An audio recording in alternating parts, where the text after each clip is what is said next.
Hoy nos visita el capitán de la selección argentina de waterpolo, Iván Caravantes. Charlamos sobre el waterpolo, de qué se trata este deporte, sobre el liderazgo, los aprendizajes que brinda el deporte, el amateurismo y el alto rendimiento, del vacío que puede llegar a generar el retiro, del trabajo que se puede llegar a hacer desde la psicología y de la importancia de la idea de un proceso. Bienvenido a Imperfectamente, Iván. ¿Cómo andás? Bueno, Santi, bien, ando bien, acá expectante de nuestra charla que va a empezar ahora. ¿Cuál es tu posición, Iván? ¿De qué jugás? Juego de externo, se llama la posición técnicamente del deporte, pero juego sobre el lado izquierdo de la cancha. Soy derecho y en el waterpolo pasa un poco lo contrario al fútbol, que es que los derechos van sobre el lado izquierdo y los izquierdos van sobre el lado derecho de la cancha, mirando hacia el arco de ataque. Más como handball. Claro, exactamente, sí. En ese sentido es muy parecido. Las posiciones son muy parecidas y los deportes comparten muchas cosas entre sí. Como en el handball, todos los jugadores atacan y todos los jugadores defienden. Por ende, eso Ujú. si bien hay posiciones que son más defensivas que de ataque o viceversa, como que todo el mundo tiene que hacer un poco de todo. Eh, ¿Cómo son los movimientos? O sea, tenés que, para hacer una cortina, para hacer un cruce, tenés que ir nadando. ¿Cómo son las faltas? Primero también antes quería mencionarlo, que es que y la cancha, bueno, en ese sentido también es bastante parecida a la de handball, en cuanto a dimensiones y en cuanto a distribución, y uno nada, hace transiciones entre ataque y la defensa, y después al llegar al ataque se forma una especie de herradura donde los jugadores del perímetro, nosotros le llamamos, se van ubicando alrededor de un pivot o boya, que es el término que usamos, que está muy cerca del arco, y es donde y es un jugador muy importante donde todo el ataque distribuye y se arma en base a ese pivot, que la idea es darle la pelota para que haga un gol, básicamente. ¿Por qué es tan importante? Porque es un poco tener un jugador fuerte en esa posición va a determinar si uno juega cerca o lejos del arco contrario. Un pivot que es un poco más humilde en cuanto a fuerzas, te va a hacer que todo el perímetro se retrase y poner tus tiros, si no se puede ingresar la pelota a esa zona caliente del ataque, van a ser muy lejos. En cambio, si uno tiene un jugador que hace mucho daño en esa posición, no solamente va a hacer que ese jugador haga goles, sino también que todo el ataque o todo el equipo juegue mucho más cerca del arco, y eso implica un aumento de probabilidad de gol muy importante.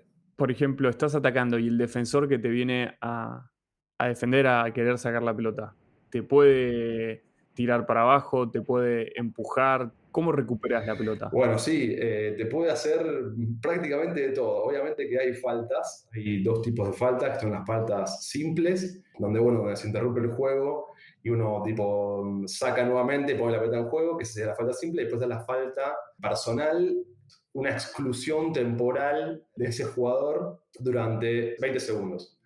Eso hace de que Ujú. en ese periodo se haga una jugada especial de ataque, algo así como un correr corto, algo por decirlo en hockey. Pero bueno, después está toda una destreza al defensor para robarte la pelota sin producirte una falta. Y eso es básicamente o sacándote la mano o bien haciendo que vos te hundas y él te robe la pelota en ese momento, básicamente. Claro, porque el árbitro no ve si abajo del agua te pega una patada. No, tal cual. Bueno, obviamente que me faltó decirlo también, que hay otras faltas que son más severas, que son con tarjeta o bien expulsión. Eso es cuando ya hay un golpe de por medio y hay algo más brusco, más, si se quiere, desleal en el juego. Eso se penaliza con expulsión del partido. Y después, con respecto al árbitro, es muy complicado. Se dice que el árbitro solamente ve un 20% de lo que está pasando en el juego. Por ende, ese 80% restante, como te podrás imaginar, pasa de todo, y bueno, eso lo hace divertido y también un poco, bueno, llamativo para aquel que por ahí no está tan acostumbrado a ver el deporte. Claro, porque estás ahí flotando y encima viene un tipo a hundirte. Exacto, es un deporte complicado y bueno, nosotros normalizamos un montón de cosas que después, hablando con gente que por ahí recién lo conoce o espectadores que recién se acercan al deporte, termina no sé, sorprendiéndose por todo lo que ellos te dicen, ¿no? No, vi que te estaban dando y capaz que para nosotros es algo normal, o sea, nosotros convivimos constantemente con esa sensación de ahogo y de que uno los quiere hundir en el agua, pero bueno, es parte del deporte en realidad. ¿Cómo te preparas para un día de partido, Iván? En lo personal, me preparo mucho a nivel, pues se puede decir que visualización o intentar de ir acomodando todos los diferentes escenarios, o por lo menos para que yo llegue bien al partido. Algunos lo llaman cábalas, otros lo llaman más de, no sé, costumbres, pero yo intento hacer tipo toda una rutina para llegar al partido en unas condiciones de que por lo menos yo me siento cómodo. Lo que voy a comer, eso implica también cómo voy a preparar, cuándo me voy a preparar el bolso, cómo voy a comer las cosas, qué llevo ciertas toallas o mallas que por ahí yo sé que, nada, que me van a servir para intentar llegar al partido lo más concentrado posible, sin tener en cuenta también el contexto donde uno está, ¿no? Porque si no uno por ahí o yo por ahí me metía, en cierto momento me metía tanto en lo que eran los partidos, la preparación, que por ahí también dejaba de disfrutar un poco. Un poco creo que es algo bastante personal y que uno también con la experiencia lo va puliendo para que sea lo más eficiente para uno posible. Está buenísimo lo que traes, Iván, porque esas rutinas tienen un impacto directo en la autoconfianza de uno. Uno sabe y también uno busca engañar a su propio cerebro en cierta forma, generando estas activaciones. Los deportistas normalmente como que se generan estas mismas frases o incluso acciones, movimientos particulares antes, durante y después de los partidos para, por un lado, fomentar esa autoconfianza, pero también tiene un impacto muy fuerte en la concentración. En el deporte se habla de este estado de flow, de estar concentrado en el momento, en el presente, como de pensar mejor en relación a la tarea.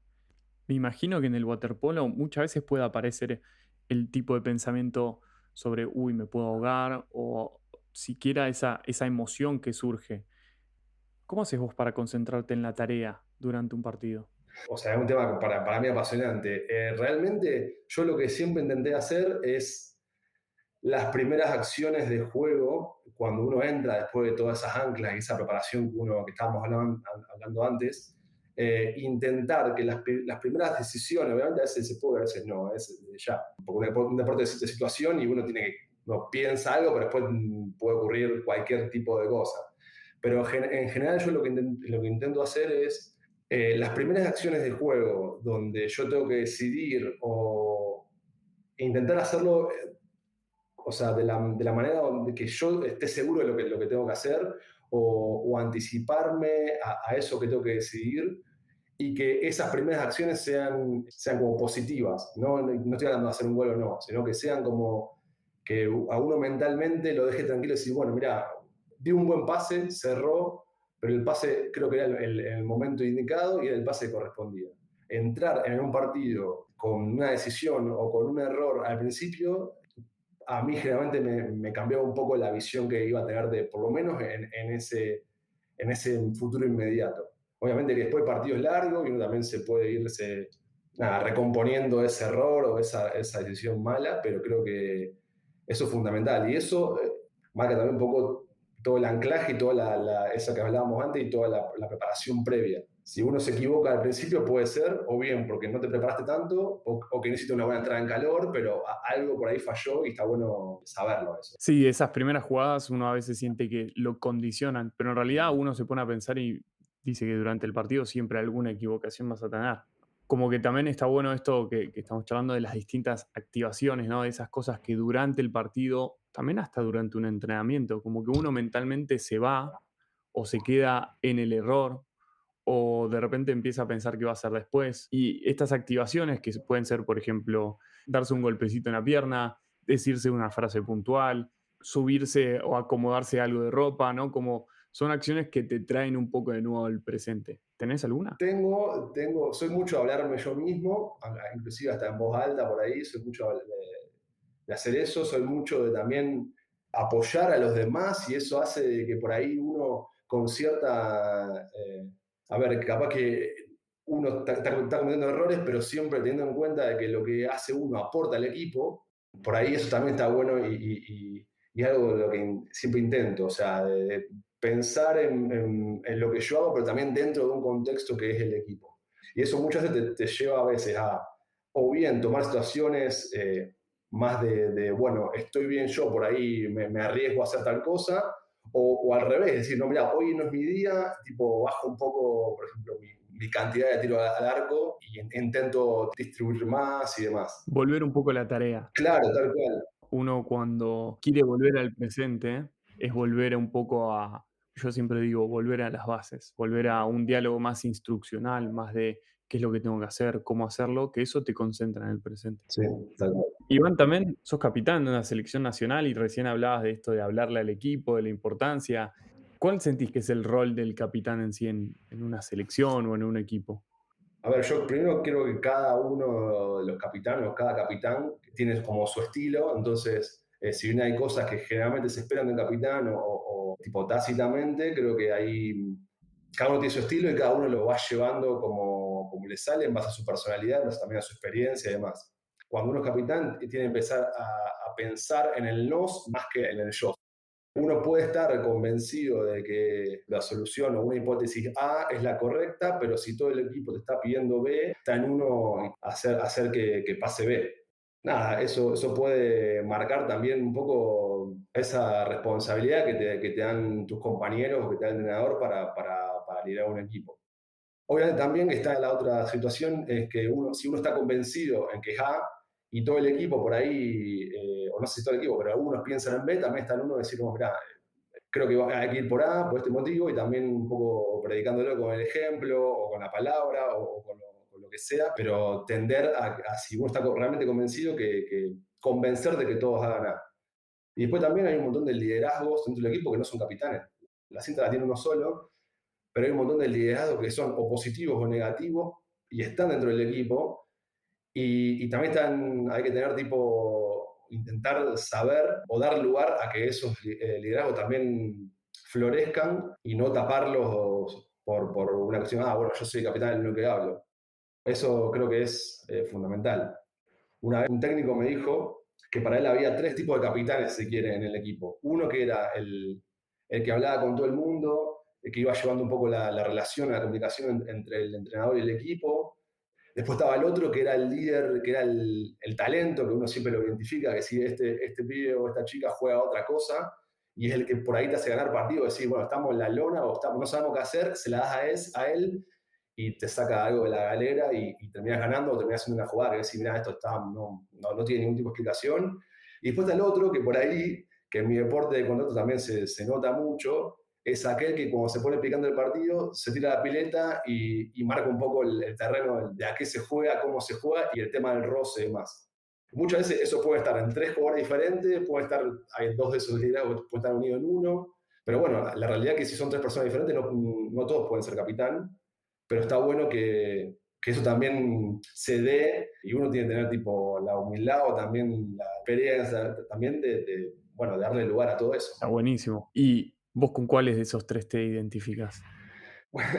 Bueno, depende. A ver, quiero que el tema de la comunicación con el técnico creo que también es fundamental y sobre todo, nada, cuando por ahí en los momentos complicados, eso sí, creo que me he identificado, por lo menos me identifico con esa situación. Y después también en cuanto al juego, de marcar la cancha a nivel físico, si bien no soy de los jugadores más grandes y de tamaño o imponentes físicamente, creo que también por ahí lo puedo llegar a hacer. Me gusta esto que traes porque en una entrevista en 2018 te preguntaron, tipo, ¿cómo tiene que ser esa persona, ese deportista? Y vos dijiste que físicamente impecable, con destreza, porque hay que combinar movimiento de salto, pelea, y después en otra entrevista en 2019 lo repetís. Y por lo que estuvimos charlando recién de cómo es el ataque, de cómo es el waterpolo de físico, y esto que decías de que capaz un jugador te puede sacar de la galera, ahí entran cosas de la destreza.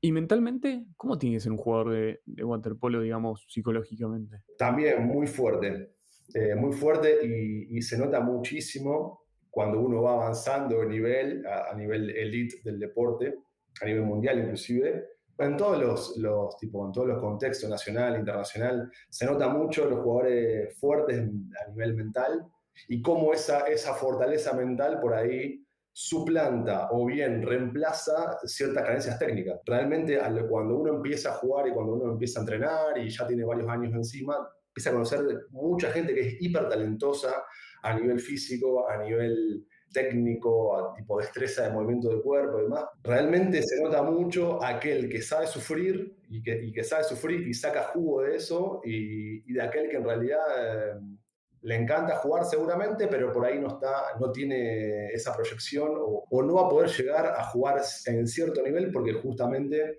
perdón, no es tan fuerte mentalmente. Y eso se nota. Imagínate que ahora nada, te puede estar escuchando alguien que está como comenzando en un deporte o ya juega un deporte, te escucha y dice, claro, hay que estar mentalmente como fuerte. ¿Cómo se consigue en tu experiencia? O sea, ¿vos qué dirías? ¿Cómo decís que puedes llegar a conseguir esa fortaleza mental? Yo creo que parte es algo que puede ser innato o bien de la personalidad de cada uno, la historia de cada uno como persona. Y creo que el lado también realmente se va forjando a base de entrenamiento, a base de lo que decía antes, de saber sufrir y de aprender a sufrir. Y de que en deporte tan extremo como el mío, porque realmente es extremo lo que uno por ahí nada, vive en los entrenamientos o en la manera de que se entrena o en el contexto en el que entrenamos en waterpolo en Argentina, ni hablar, uno se va como forjando. Y bueno, y también después ahí empieza todo el tema de que es un deporte en equipo, ponerle que uno está hiper motivado, hiper fuerte mentalmente, pero si eso no va acompañado con algo similar o que acompañe dentro del equipo, es muy complicado. A veces hacer waterpolo es como disfrutar el sufrimiento de alguna manera. Por más que parezca redundante o contradictorio, es eso. Aparece mucho en el deporte, hace poco en el episodio con Sabria Meguino en canotaje decía, ¿no? Como que entrenaba una cantidad de horas inéditas y que encima con una lesión crónica, pero era lo que a ella le hacía sentir llena, le daba un poco de sentido a esa actividad, de disfrute, de amar lo que hace a pesar de todo eso. Sí, tal cual. Y eso lo vas viendo a medida que vas como subiendo de nivel o entrenando cada vez más. En un momento empezás como con una media dualidad de decir, bueno, para esto me gusta o lo estoy odiando al mismo tiempo. Como que viste, es algo medio así, se convierte en algo medio binario. Pero bueno, sí, es un poco lo que decía Sabrina, seguramente, lo comparto totalmente. Como que podemos hablar de dos cosas. Por un lado, de una tolerancia a la frustración, de que cuando las cosas no te salen, de que cuando aparece una injusticia por parte del árbitro, no te descoloques, sino que sigas en ese presente. Entonces es tener herramientas de activación, de estas que estamos charlando, como para volver a concentrarte, relajar un poco. Y lo mismo, tolerancia también al éxito, tolerancia a que cuando las cosas van bien, también concentrarte en eso que está bien, tampoco irte de activaciones, poder relajar. Tener esas herramientas de arousal y de relajación creo que un poco hacen a la fortaleza mental, que se puede resumir en el estar presente, poder concentrarte en el partido. ¿Tuviste alguna vez trabajo con psicólogos o el equipo waterpolo trabajó con psicólogos? Sí, tuvimos. Realmente fueron muy pocas experiencias. Y es algo por ahí en lo que humildemente creo que mi deporte en Argentina y en general creo que tiene mucho o muchísimo para crecer. Las grandes escuelas de waterpolo a nivel mundial son primero europeas y también, por ejemplo, son todos los países del este, Rusia inclusive. Y lo que yo fui viendo a través de todo este tiempo es que el waterpolo todavía sigue estando, si bien ha evolucionado un montón, como todos los deportes, sigue por ahí teniendo un poco de esa escuela de la preselección del equipo o la lista grande del equipo es, supongamos, 30 jugadores, los matamos entrenando, le damos palo, palo, palo, y los 13 que no se rompen son los 13 en que juegan. Y eso es todavía bastante utilizado. Y me parece que hay un montón de herramientas como la que estábamos hablando, del tema de activación, de visualización, de hacer ejercicios, de ir hasta un escape room, por ejemplo, para generar un poco de interacción entre los miembros del equipo y demás, que por ahí eso falta bastante y creo que es uno de los grandes desafíos que para mí tenemos como deporte. Que no solamente jueguen juntos, sino que también es conocer a esa persona que tenés al lado. Tal cual, tal cual. Están todos flotando juntos. Sí, y no solamente en el partido, sino que hay un montón de cosas de tolerancia a la frustración que antes mencionabas, que creo que se dan en el día a día. O sea, para mi deporte se dan en el día a día en cuanto a las condiciones del entrenamiento, que no hay pileta, que nos falta esto, que la pileta tiene más cloro de lo normal, que la pileta está a una temperatura varios grados más de lo normal, porque después viene, no sé, la gente de matronatación. Hay un montón de situaciones que a uno, o sea, desde ya que nunca vamos a tener condiciones ideales para entrenar, por lo menos lo que yo pienso, pero sí que eso también va haciendo de que se produzca un desgaste en la diaria y todavía no te tiras de la pileta a entrenar. O sea, hay todo un entrenamiento fuera del agua que creo que eso influye para mí muchísimo. Lo hemos tratado con psicólogos deportivos, con diferentes, o mismo con ejercicios que han dado los entrenadores, y yo creo que sirven un montón, pero también creo que eso tiene que estar tipo, no sé, avalado, o el jefe el jefe, o el líder de ese grupo, que generalmente es el entrenador, tiene que creer en eso. Si no cree, es muy complicado, porque uno puede hacer un montón de ejercicios y más, pero si no, realmente uno no cree en lo que está haciendo o no cree que va a poder servir, creo que ya empezamos en -10 de alguna manera. Eso fue un poco lo que yo voy viendo. En 2019 decías que los resultados se dan después de un proceso. Qué importante es esa concepción porque es donde enfocás tus esfuerzos. Si vos enfocás tu esfuerzo únicamente en el resultado, te perdés de cómo llegar a eso, ¿no? Como que los objetivos, se hablan de dos tipos, de objetivos de resultado y objetivos de realización.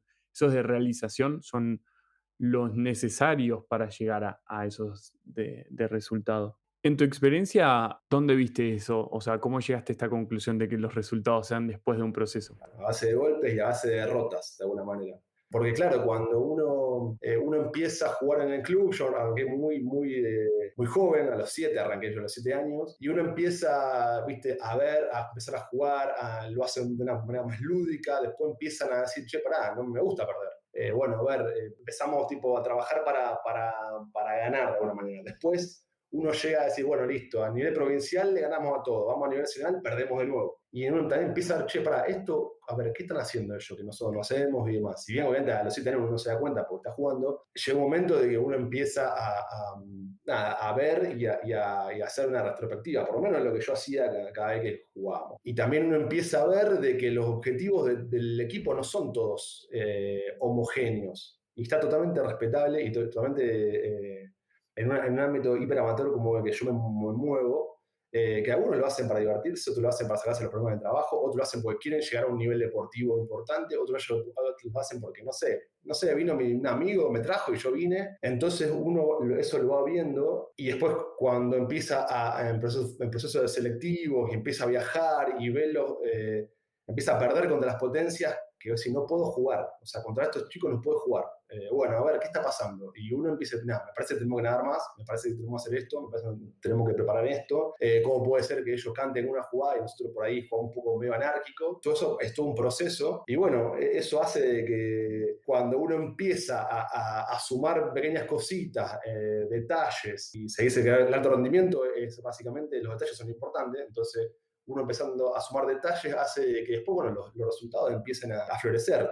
Y no estoy hablando de decir que salimos campeones o quedamos segundos fue un fracaso. Estoy hablando de hacer cada vez más partidos, mejores partidos, y hacer sobre todo que los rivales te muestren de su respeto. Eso para mí era siempre categórico, que al principio decían, bueno, jugamos contra Argentina y por ahí a nivel mundial somos un segundo pelotón, pero si, che, esperá, jugamos contra, no sé, Estados Unidos, le hicimos partido, jugamos contra Canadá, le ganamos, y eso es un proceso, y estamos hablando de un proceso de años, un proceso donde cambian los jugadores, donde cambian los técnicos, donde es todo lo que uno va cosechando o va tipo de alguna manera formando o agregando, seguramente va a ser la base o le da una base, un piso a las nuevas generaciones que vienen. Iván, ¿qué te gusta del waterpolo? ¿Qué te llena del waterpolo? ¿Qué me llena? Que es un deporte apasionante, un deporte donde uno está con las pulsaciones al límite constantemente.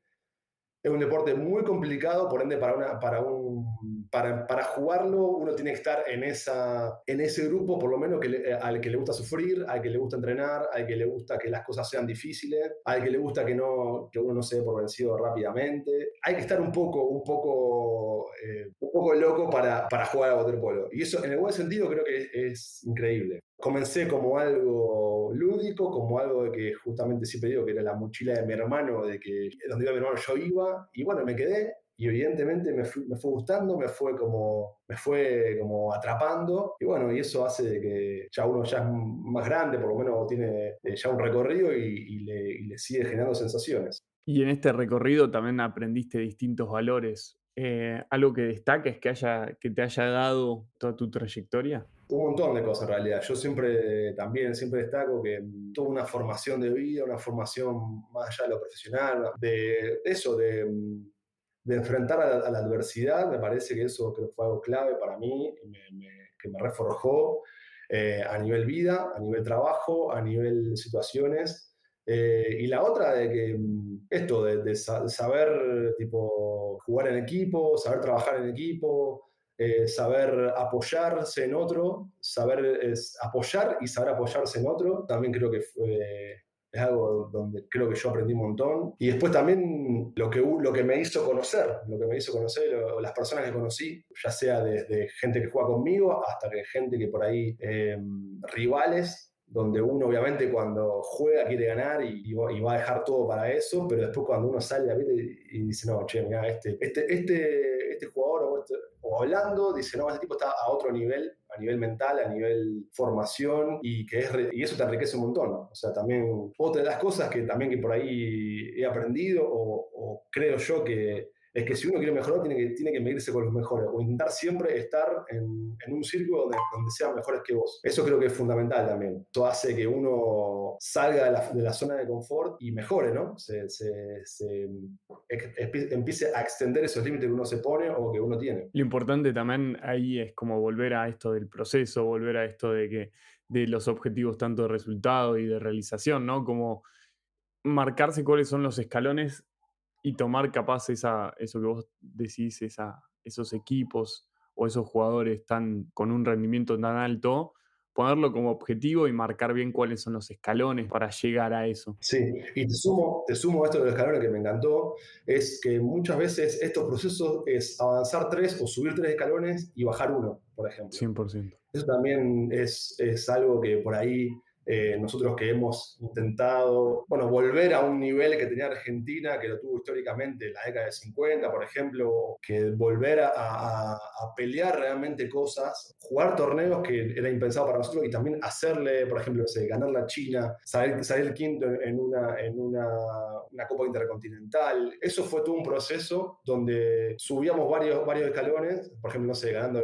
Sudamericanos nuevamente después de muchos años, estamos hablando de casi no sé, 48 años, 50 años, subir esos peldaños y por ahí después, no sé, el próximo torneo, pensar que, pará, no estábamos tan bien como pensábamos. Bueno, eso era tipo retroceder uno, por ejemplo, o dos. ¿Cómo está Argentina a nivel olímpico? Lamentablemente todavía no clasificamos. De hecho, el waterpolo, un dato de color, es el primer deporte olímpico en equipo de la historia de los Juegos Olímpicos. Ah, mira, Sí, lo que pasa es que, como todos los deportes olímpicos en equipo, son 12 equipos, 12 países básicamente, y hay toda una serie de formas de clasificar, que bueno, hemos llegado a los repechajes y hemos intentado de alguna manera hacer nuestro máximo esfuerzo para llegar, pero bueno, por ahora estamos lejos. También el tema también de las condiciones, yo creo que hay bastantes falencias a nivel logística o a nivel gestión, pero también hay otras que realmente son las condiciones en las que entrenamos en Argentina. Por ejemplo, vamos a entrenar a Buenos Aires. Está la pileta, pero no está el alojamiento del escenario, por ejemplo. O al revés, está el alojamiento, pero no tiene pileta. Entonces, bueno, ¿pero dónde entrenamos si no tenemos pileta? Como que hay un montón de cosas que, viste, que se hacen muy cuesta arriba para prepararse para un torneo. Entonces, si uno no clasifica por su continente, en este caso serían los Juegos Panamericanos, que esa plaza entra directo al Juego Olímpico, ya uno va a un repechaje, ese repechaje es mundial, y bueno, es un grupo muy selecto donde quedan países realmente muy importantes a nivel internacional. solo 12. Son solo 12, claro. Se hace muy cuesta arriba. Es que jugar contra el segundo del este, ¿Se entiende? Sí. Volviendo un poco a lo de los entrenadores, ¿no? Dijiste esto de este consejo de los tres tipos de liderazgo que pueden haber. ¿Algún otro consejo, algo que te haya quedado de algún entrenador durante capaz tu formación o en los últimos años? En realidad, o sea, realmente siempre intenté sacar algo positivo o lo positivo que yo iba viendo o iba de todos los entrenadores. Yo creo que todos, inclusive en el acierto de alguna manera o en el error, si se quiere, uno va aprendiendo cosas. A ver, realmente algo así que sea muy puntual, ahora no se me viene a la cabeza, pero en general, como te decía, de todos he tomado algo positivo y también algo por ahí negativo. Iván, ¿trabajaste sobre el retiro alguna vez? Ya en, no sé, conversaciones con un entrenador o sino también con un psicólogo. El retiro es algo que, bueno, que siempre está, en realidad está en la vida de todos los deportistas. Uno intenta prepararse, pero cuando uno es más joven, como que lo ve muy lejos, y ahora que por ahí uno está más, sería cerca de alguna manera, bueno, es algo que se tiene que trabajar, se tiene también un tipo de masticar, por poner algún término. Hoy en día se suele trabajar el retiro ya desde una temprana edad, pero no trabajar capaz el retiro puntual, sino explicarle a los distintos jugadores cuáles son las posibilidades que tienen después del retiro. Capaz es más con deportistas que dedican como el 100% y que su deporte es profesional, entonces cuando dejan de jugar ya se quedan como, bueno, tengo todo el día para hacer lo que quiera, qué es lo que puedo hacer en mi vida, qué hago, pero es interesante también charlar del retiro en deportes más amateurs, porque también implica un montón del sentido que vos le das a ese deporte. Cuando ya no lo tengas, es bueno, ¿qué voy a extrañar de esto? Sí, definitivamente es algo que, primero que lo que dijiste que está buenísimo esto de la preparación y del entrenamiento fuera del agua, fuera del ámbito deportivo o del deporte en sí, de lo que es prepararse para vivir una vida deportista, también después una vida post-deporte. Creo que también eso se ha avanzado un montón y está buenísimo que así sea. Es muy complicado apostar todas las fichas de waterpolo. Realmente o sea, el waterpolo acá, por ejemplo, en España es profesional no sé, en Italia es profesional. Pero claro, no son los montos que vos decís, bueno, mira, juego 10 años, lo que sea, y me paro. O sea, o después, no sé, invierto en algo y me pongo un negocio. O sea, lo puede hacer, pero realmente es muy acotada la cantidad de gente. Eh, y después con respecto a cuando uno se retira o cuando uno empieza a ver que ya, bueno, que ya no es lo mismo que antes, uno empieza a notar un hueco enorme en su vida, porque cuando uno hace deporte y le invierte tantas horas en esto, hace de que uno empiece a acomodar toda una vida, o toda su vida en base con eje central del deporte, ya sea en horarios, sea en dinero, sea en relaciones familiares, sean relaciones personales, o sea, amorosas. Entonces, como que eso, cuando uno después le sacan, no, o uno se queda sin ese eje central de su vida, por ahí es complicado. Entonces, uno tiene que intentar estar preparado y también tipo, hacerlo cuando uno realmente está convencido. O sea, obviamente que hay situaciones donde te retiran o te podés retirar por lesiones, se me ocurre, pero también uno intentar estar preparado bueno, para a ver, tipo, de empezar a correr ese eje y de la vida y buscar otro eje o bien intentar balancearlo con otro para que cuando uno le saquen el eje no quede parado sobre nada. Me gusta lo que traes del eje porque como que se habla mucho, ¿no? de este equilibrio personal en base al eje que uno tiene para deportistas que invierten 4, 5, 8 o 2 horas por día.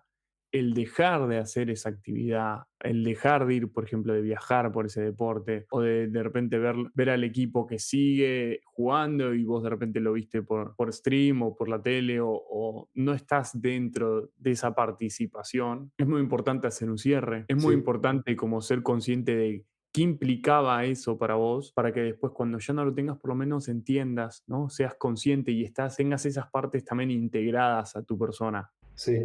Te sumo algo, Santi, que me encantó lo que dijiste y que también tiene que ver con algo que antes lo tocamos, el tema de los procesos y el tema del equipo y demás, y también uno extraña a los compañeros, o sea, realmente uno pasa tantas horas juntos, o por momentos difíciles o alegres también de allá, y durante tantos años, porque la realidad es que uno te vas encontrando con gente que por ahí o gente que se va, o gente que vuelve y demás, y realmente empieza a forjar relaciones de amistad, y uno después los extraña, o sea, los extraña sí, o sea, en cuanto a la situación, y obviamente nos ponemos en contacto y estamos en contacto y más, pero ese ambiente, ese de concentración, o el hecho de los torneos, por ejemplo, con Centro, o éramos el compañero de pieza, que es Juanpi Montané, que realmente siempre hemos tenido charla de todo, de deporte, de trabajo, de la vida y demás, y son cosas que realmente uno por ahí seguramente cuando uno se retira se extraña. Yo creo que esto también, me parece, una vez lo escuché en una entrevista que le decía a Pepe Sánchez, que realmente cuando él dejó de jugar la generación dorada los extrañaba a sus compañeros y seguramente es así. Uno por ahí está acostumbrado a cada tantos meses hay concentración o cada tantos meses hay un torneo y si vos los veo de nuevo y después cuando uno empieza a entrar en su última, en la recta final de su carrera, por ahí dice, che, esto me va a faltar. Y uno se da cuenta y está bueno por un momento para disfrutarlo, pero también no está tan bueno porque decir, bueno, esto lo voy a tener más. Claro, como tenés que ir enfrentando esa realidad y afrontando, enfrentando y confrontando esa realidad, ¿no? Y también un poco creo que está bueno el entender tu vocación, porque de última se puede seguir conectado con eso desde otro lado, ejemplo, Sí. caso entrenador, ¿no? Como el ejemplo que trajiste, ¿no? O puedes estar vinculado en inferiores, puedes estar vinculado en una gerencia, pero seguir capaz en el eje de ese deporte, no jugándolo porque capaz el físico nada más, capaz ya no tenías el tiempo, capaz ya... Y más en deportes semiprofesionales o hasta amateurs, que uno le surge un nuevo trabajo y ya no tiene tiempo de entrenar, o una lesión te la cargas vos solo, sin kinesiólogos y un grupo médico especial para atenderte, sino que vos te vas haciendo tu propio plan. Sí, tal cual. Y también, Santi, eso, lo que dijiste es clave para los deportes amateur o semiprofesionales, también el hecho de que por ahí uno compagina también su vida con otra actividad que es un poco el ingreso para sustentarse. Cuando uno es más joven, por ahí tiene la suerte, uno no se puede ver en casa de los padres y pueda tener ese apoyo económico y en general, también es toda una preparación que hay que hacer para decir, bueno, yo termino de jugar, puedo ser un entrenador, puedo ser algo, pero también muchas veces, o la gran mayoría de veces, uno tiene que tener otra actividad durante y en el post, porque en los deportes hiperprofesionales, uno como que solamente, entre comillas, ¿no? Que también eso creo que ha cambiado bastante ahora, es como que se mete en el deporte y en este caso, no sé, todo el tiempo básquet o fútbol o lo que sea. Nosotros tenemos que ir viendo un poco ya inclusive de antemano, che, mirá, bueno, lo voy a seguir haciendo, pero tengo que empezar a dedicarle un poco más a esto, tengo que empezar a crear un plan o un proceso, tengo que ir a decir, bueno, cuando yo tenga ganas de dejar de jugar o cambie de prioridades, ¿qué hago? O sea, no somos waterpolistas 100%, ojalá sería un golazo, pero no es la realidad del deporte, entonces, bueno, uno tiene que ir tipo formándose paralelamente a la formación deportiva. Y bueno, y es también que hay un montón de cosas para hacer en el waterpolo en cuanto a esto, lo de la formación, esto que te decía, la escuela rusa está todavía hiper vigente de alguna manera. No sé, entrenadores que te dicen perdés y no sé, bueno, vayan y naden 10 de 400 que es como una especie de castigo. O por ejemplo, un entrenador que este no lo tuve yo pero lo conozco, que dice, bueno, si jugamos la semifinal de la Copa, por cada gol que no haga van a nadar 1 de 400 el lunes. O sea, básicamente como que vos ya entras con una tipo de tensión o una carga que ves, loco, ¿era necesario hacer esto? Yo sigo haciendo a un loco que se llama Martín Mackey, que es el que hizo el plan Pladar de los Pumas, que tiene un libro que se llama Entrenando Movimientos y que él le iba corrigiendo al jugador de los Pumas cómo correr. Entonces, como que a un nivel de detalle que te das cuenta que son deportes que están a otro nivel.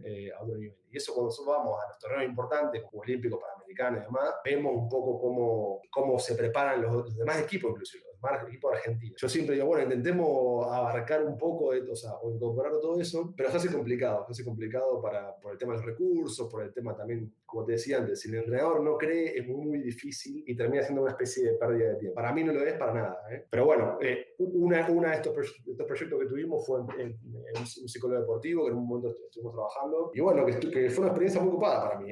El tema es que se tiene que sostener en el tiempo. Tal cual. Está el mito de que los psicólogos somos como el brujo o que tenemos una píldora mágica. Y en realidad nosotros venimos a ayudar a un proceso, a la idea de proceso, a justamente decir, bueno, si estás buscando un resultado, ok, ponemos cuáles son los objetivos de realización para llegar a eso. Tal cual. También hay un montón de esto en el water, es que muchas veces el psicólogo tiene otra sensibilidad por ahí que los mismos compañeros o los mismos entrenadores no la tienen. Esto que te decía de que los deportes han evolucionado también a nivel trato, a nivel comunicación, y eso se renota. Una cosa es que te caen a pedo porque te equivocaste, pero hay ciertos límites que por ahí son complicados y, ¿viste? Y eso hace que por ahí hay una vía de escape o una válvula de escape en cuanto al psicólogo dentro de un grupo puede ser fundamental. Y sobre todo también porque en mi deporte por ahí hay también bastante disparidad en cuanto al background social de los jugadores.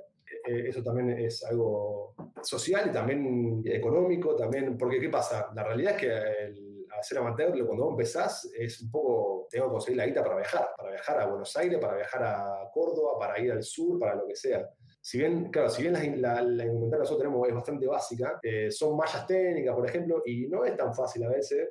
O sea, ponerle, hay clubes que te pagan todo en cuanto al viaje, como por ejemplo River Plate, que tiene un presupuesto, un grano de arena en lo que gana el fútbol en cuanto a sponsor, lo ponen en waterpolo y van a todos lados en el micro propio y demás. Y hay otros equipos que están por ahí haciendo rifas para juntar plata para un viaje. Bueno, y a veces, mira, no puedo viajar porque no tengo plata, entonces como que hay un montón de cosas que por ahí, si hay una contención que tenga ese tipo, o que esté un poco abstraída de lo que es la vorágine del deporte, está buenísimo. Pero como decía, hay que mantener el tiempo. Hay que mantener el tiempo y para mí, que es lo que te dije antes, hay que creer en eso. Hay no sé si la escuchaste, pero hay el podcast de Miguel Granado que habla con Belinkis. Y yo lo escuché y me quedó re grabado eso. Cuando River se estaba yendo a la B, River, estamos hablando de tipos hiperprofesionales y demás, que creo que con Matías Almeida lo llamaron y él hizo un montón porque el jugador estaban cagados. O sea, y pasa eso, pasa que te come el contexto. Nosotros a veces pasamos de jugar domingo al mediodía, donde la pileta va un poco más alejada, viste que las personas va tu novia, va tu viejo que le gusta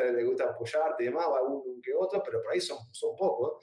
Y a veces pasamos a torneos donde, por ejemplo, Panamericano que viene te hace la nota de ese Sport, te lo encontrás cola en el ascensor. Y eso realmente, cuando uno tiene como muchos torneos encima, como que lo va como normalizando e intenta explicarle un poco lo que yo intentaba hacer, a que está bueno que lo disfruten, pero también hay que estar concentrado y demás. Pero son cambios muy bruscos de contexto y nada, hace que realmente ese miedo escénico aparezca. Bueno, me acuerdo que trabajaron con este chico que les súper sirvió y fue algo que medio como que se la jugaron y decir, vamos a creer en esto, porque tranquilamente el mundo del fútbol un poco es como el del water, que es medio así por sensaciones o te vi bien y jugás, ¿viste?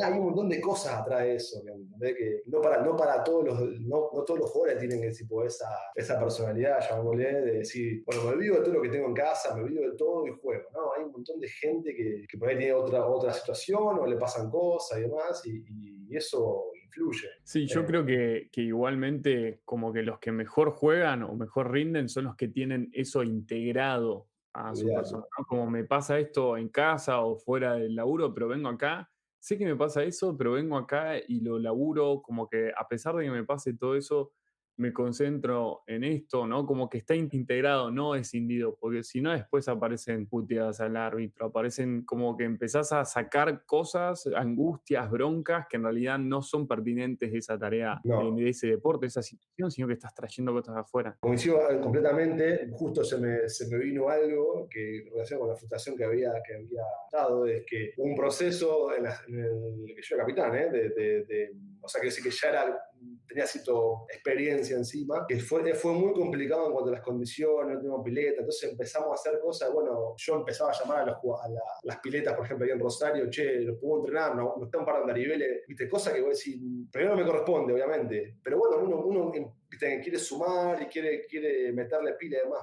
Pero realmente el nivel de desgaste con el que yo llegaba a ese tipo, al torneo o a esos entrenamientos, estaba claro, o sea, yo ya había estado hablando de waterpolo, renegando si se quiere, llamando a este, llamando a lo otro, y no es que yo me creía un fenómeno porque lo hacía, en realidad yo digo, no, pará, es como que intentaba aportar en algo, pero después eso se volvió un boomerang, porque yo estaba hinchado los huevos, y realmente, por ejemplo, ahí el acompañamiento a nivel psicológico, el acompañamiento a nivel grupal, hubiese sido un golazo, o sea, hubiese sido un golazo para tratar esas cosas. Capaz que era mejor decir, bueno, mira, este entrenamiento, el viernes a la tarde o el sábado a la mañana, por ejemplo, no entrenamos, pero hacemos toda una charla y empezamos a hablar de estos temas y qué te pasa con esto. Y eso, o sea, libera un montón de cosas. Hablando con Juan, con el Cholo, otro de los chicos que también somos compañeros de batalla, si se quiere, me decía, no sé, ¿para qué haces si eso no te corresponde? Encima, yo intentando meter un parche, estaba haciendo que la persona que lo tiene que hacer no lo hacía, o sea, se liberaba. Y yo me cargaba de negatividad, me cargaba de frustración, me cargaba de toda esa bronca que tenían estas situaciones. Y bueno, y eso es algo con el que uno tiene que ir tipo lidiando y después como que te vas dando cuenta, decir qué boludo, cómo hice esto.